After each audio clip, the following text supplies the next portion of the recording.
Alright, hello everyone. Today we're going to be talking about robotics in Greece, the who, what, when, where, why, stuff like that. So let's get into it. So first we should start off with what is robotics. Robotics is a branch of technology that deals with the designs, constructions, operations, and even applications of robots. It's a business that's been expanding so much in these last few years with just the advancement in technology in general. It's crazy what all robotics can do nowadays.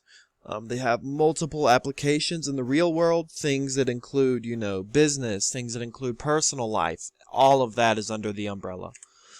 So next we should ask who is using robotics. Like I said earlier, it's anyone. Mostly large companies are using robotics for sort of issues that could cause complications in the workplace or like speed up processing times. They do that as well. But robotics can also be applied to everyday life, stuff that would just use your day to day that would just improve that. You can find a lot of people in your personal life that have experience dealing with these robotics. There's a lot of potential pathways and colleges getting into the robotic field. A lot of like community colleges and stuff are kind of using it as a trade path, things like that. Where is robotics being used? You can purchase, robotics off the internet. Places like Best Buy and Amazon, all those places sell different sort of applicable things to certain situations. Profitable countries are using robotics constantly in the day-to-day to just get, this or that moving. If you ask me personally what my favorite part of robotics is, I would definitely say the ability to use prosthetic limbs. The amount or the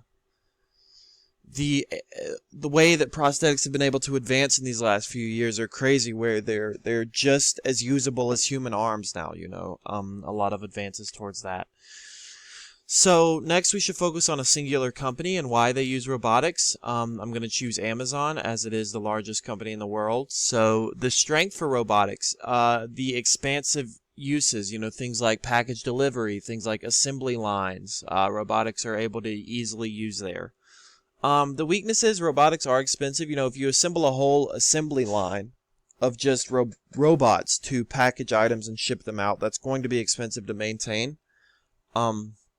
A big opportunity is the amount that the robotics will grow in a few years. We've seen from 2010 to now, so just imagine how it's going to look from now to 2030. The type of developments we'll see then. Threats, you could overreach, you could get too much robot, less human, and while robots have kind of been made to not have that human error, you still need actual people with, cognitive thinking on the lines, things like that. So you don't want to go too deep with robotics. Next, we are going to talk about when are using robotics. So like I said earlier, it can just be used anywhere. It's so wide. If you need to increase production, and take off those people off the line and replace them with robots, you're going to get so many increased rates. Or if you're dealing with something, technology that was created 30 or 40 years ago, robotics can be used now to sort of plug in those holes that were once created.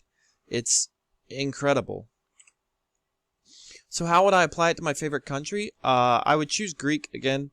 And the way they even have like road repairs where it's all, you have a construction team present, but the actual repair of the road is going through with this robotic process. So you can use it to sort of speed up anything that's falling behind. So we're going to wrap it up with two truths and a lie. My first is robotics are used in food manufacturing, which includes packaging and shipping and things like that. Robotics have been used to create a sort of human-type prototype that could even speak English. It communicates. Or robotics have been known to have weak microchips that can fail after a short period of time. So I'll leave you guys with that. I hope you all have a great day, and I'll see you.